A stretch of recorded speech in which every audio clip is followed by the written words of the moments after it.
Okay, I'm back. I have a Boston Terrier named Reuben who happily went outside and happily came back inside again because it's pouring out. So he was like, I'm not doing that.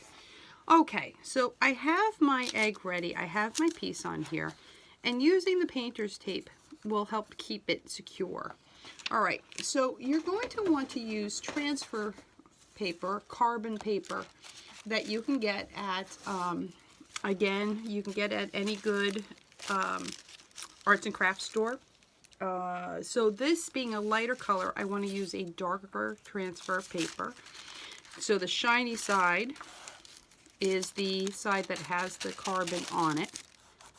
And I can draw on that and it will come right through. I don't want to press really hard when I do this because I don't want it so dark that my paint won't cover over on it. So I want to try to do this lightly. Now you can use a pen that has dyed, so you just have the ballpoint pen there. You could use a pencil, and you can also use something called a stylus. So this is a stylus. It has a point at either end of it. Let me move this up here a little bit. There we go. Place it a little better. It has a point at either end, well, not a point, kind of a ball actually. A small ball on one side, a bigger ball on the other side. And this is great for doing just what we're going to do here. The only problem with these is sometimes you might forget where you start from. So try to pick a point that is good for you, and then you can work either counterclockwise or clockwise depending on what's comfortable for you. So I'm just going to start at my center, at my sepal here, and then I'm just going to lightly go over my lines. And just to show you, now hopefully when I pull that back, I have to go a little darker. Push a little harder. So you test after your first one to see how hard or how lightly you need to push on there. You can see that it's just faintly there. So I'm going to continue around. I'm going to just work my way around my piece here. And periodically, like holding a spot here, periodically lift it up to check to make sure that it's going on to your piece. Okay, and notice I'm turning this. So again, just like what I do with the paintbrush where I say I pull it towards me, I kind of like to pull the stylus towards me as well to kind of help as I work my way around here. Okay, I'm just going to keep going around. And it's you know, this is just very simple. It's just you take your time with this. You might want to place your dotted lines. I realize that might have been a good idea to place your dotted lines in here just so you can see the shape of your S-stroke. You could lightly dot. You don't have to. Again, we need to make sure that we cover these over. I double check. I kind of lost my spacing there a little bit. Nope, I did not put that flower at the top, so let me make sure and get that flower there. Make sure these are lined up. Work my way around. And again, by having the painter's tape here, it just holds it in place for you. It makes it so you can lift it up and check to make sure that you put down all the different elements that are part of your design. Just going to work our way through. I'm going to finish up here. And then give it a second here where I'll go back and look and make sure I got everything. I am going to go around and just put those little dots in too.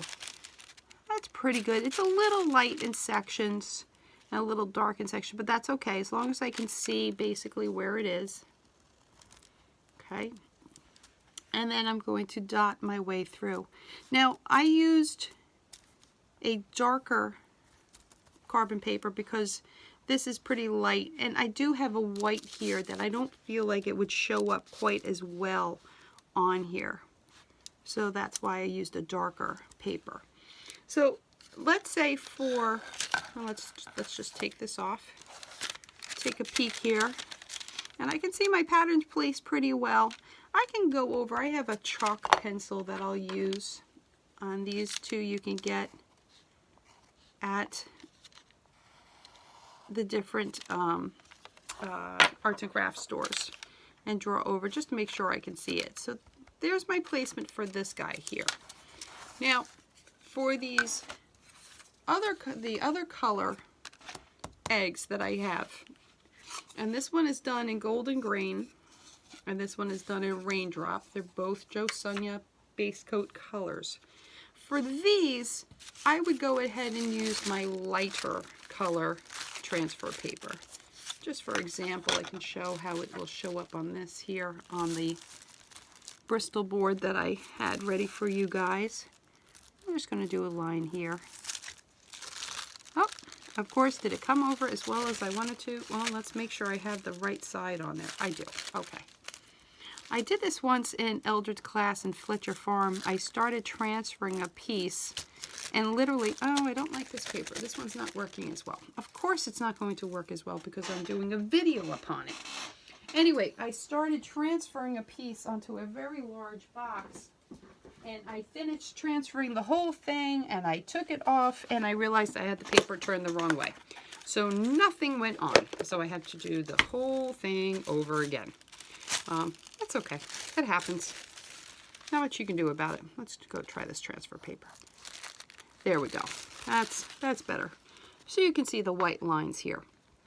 So again, for something that with a lighter background, I always use a darker transfer paper. And for a slightly darker background, I would use a lighter transfer paper. And just to show that it would work on this here. It's faint, but you can see it. To take these off, pretty much they will be covered by what you're painting and your detail lines. But you should have a little eraser for later on when we make sure we get the transfer lines off, but that's for another video. All right, so this kind of gives you the idea of transferring your patterns on this. And again, if you'd like to do it on the Bristol board as well as doing it on the eggs, by all means do so. If you want to practice on these first or go straight for the eggs, then that's what we'll do. All right, I'm going to sign off here. I hope this is helpful and I look forward to seeing you guys at our next class. All right, have a blessed day. Remember, it's just paint. I'll talk to you later. Okay, bye.